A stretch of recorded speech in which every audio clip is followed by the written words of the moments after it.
Magnitude 6.0 quake strikes along California-Nevada border. San Francisco. An earthquake with a preliminary magnitude of 6.0 rattled the California-Nevada border Thursday afternoon, with people reporting feeling the shaking hundreds of miles away, according to the U.S. Geological Survey.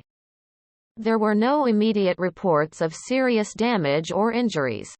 The earthquake struck at 3:49 p.m. in a region about 250 miles, 402 kilometers, east of San Francisco and south of Lake Tahoe. Its epicenter was 4 miles, 6.5 kilometers, west-southwest of Walker, a California town of fewer than 900 residents. It was followed by dozens of aftershocks, with at least a half dozen of magnitude 4.0 or greater, the USGS said. The ground was shaking pretty bad, and then everything started falling, said Carolina Estrada, manager at the Walker Coffee Company. Syrup bottles broke.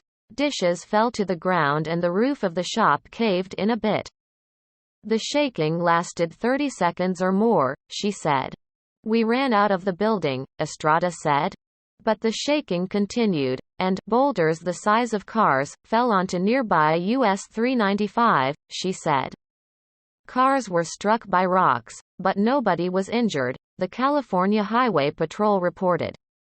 At one point, rockslides closed about 40 miles, 64 kilometers, of the interstate, a major route through the northern Sierra Nevada, authorities said.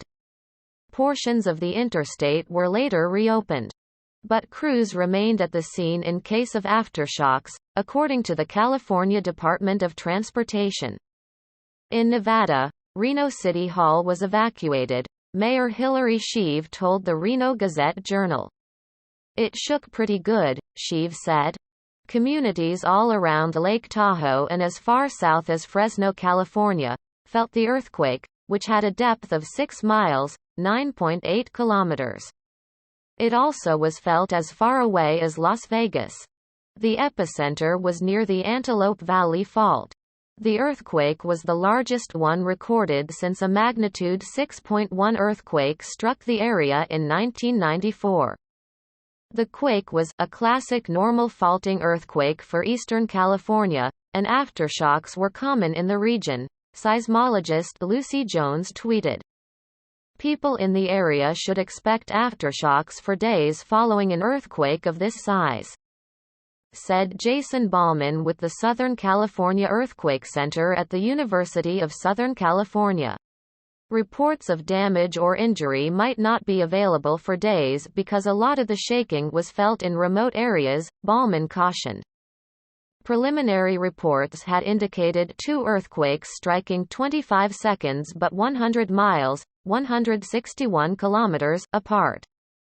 But the U.S. Geological Survey reviewed the shaking and removed the report of a magnitude 4.8 quake in Farmington, about 5 miles, 8 kilometers, southeast of Stockton. The uncertainty was caused by the remote location, which had fewer seismic instruments, said Austin Elliott, a USGS geologist. The system underestimated the original magnitude of that event and estimated a location that was slightly off from the true location, he said. As the seismic waves moved across the state, other stations misinterpreted them as a separate quake because they arrived at an unexpected time, Elliott said. Elliott also said earthquakes commonly happen along this fault. He cited a magnitude 5.8 earthquake that rattled the eastern Sierra town of Lone Pine last month and sent boulders crashing down Mount Whitney. Olga R. Rodriguez and Daisy Nguyen in San Francisco, Christopher Weber in Los Angeles and Michelle Price in Las Vegas contributed to this report.